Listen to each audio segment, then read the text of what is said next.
Shoana's back now with ideas for decking out your front porch, and Shoans, you have done a beautiful job. It's gorgeous. Oh, thanks, Tracy. You know, I love doing the front porch or the front of the house because it's the first impression your guests get when they come and visit you. You know, whether it's a porch visit or a full-blown dinner or a bit of a party that'll go late in the night. When they arrive, it's nice to kind of greet them with the festive feeling and just a hello to set the tone and the mood for the whole visit that they have with you. You got tons of lights going on out there, and I appreciate that. Beautiful job. Yeah, I mean, it's the holidays, right? So we all want lots of lights and lots of sparkle. And so add that to your front yard everywhere you can. And the really good thing is to put a nice big light right at your front steps. It kind of frames that doorway of where they're supposed to come. It gets dark early here, right? At this time of year. So we want to make sure they know exactly where they're going in case things are dark. And don't overthink it when it comes to your Christmas decoration. Look around your house. You just might have things that are useful. These glass containers that I got them at a sell-off when a store was going out of business. They use these to display their goods to sell to companies. I had them by my pool in the summertime. Well, you know what? Now they're the fall decoration, or the holiday decoration. These candles were a total score. Okay, I'm really excited about these. I've had them since the summer and they work so great. I got them at Bed Bath & Beyond, and they're a battery-operated candle.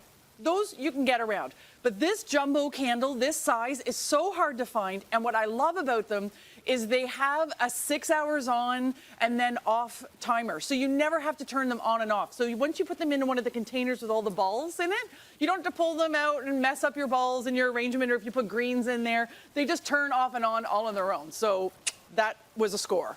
Major score there. And is that sort of like an alternative to having urns, Shoana? Yeah, you can do anything you want this year. I mean, it's no secret that there's a shortage of a lot of things. And the one thing that I noticed is that the prices of everything are higher, but the fresh greens they're high because there is a shortage even in fresh greens. This is the year to think about maybe if the artificial root is good for you and on your patio. I like it because they're a good investment when it comes to using them year after year. You can get them pre-lit. So they are super easy just to set up and set down. And one of these costs around the same price point as a big fresh urn. So unless you're a diehard fresh person, this I feel really good about saying these are a really good investment. They are. You know, you get a couple of them, flank them by the door. It's beautiful. And speaking of the door, let's talk about decorating the door. Yes, the wreath. It's such an important part for a lot of people in their decor. This wreath, same with the little trees on the side, I got from the Home Depot, Canada.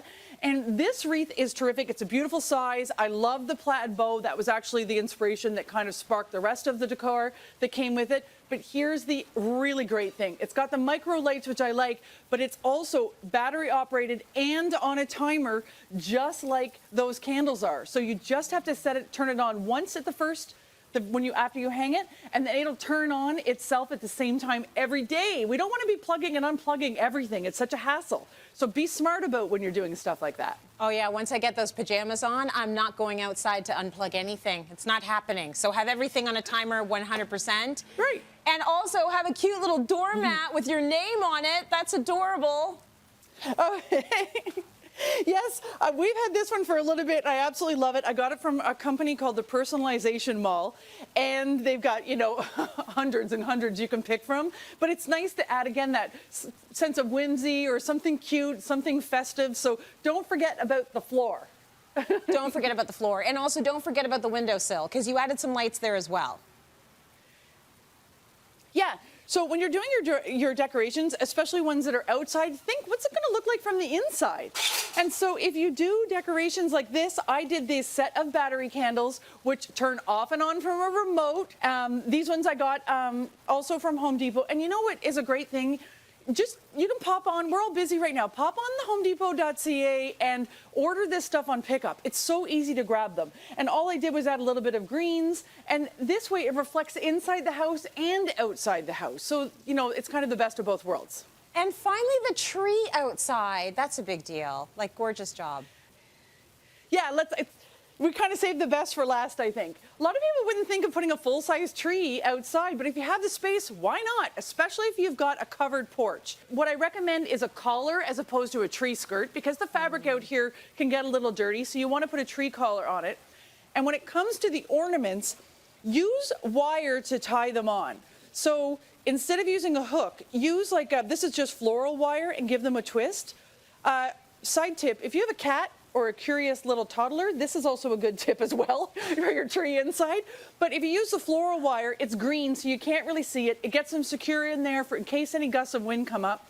And it's really easy just to untwist and pop them off when the season's over. Shoana, beautiful. I'll be right over. It's gorgeous over there. You're ready for the holidays. Thank you.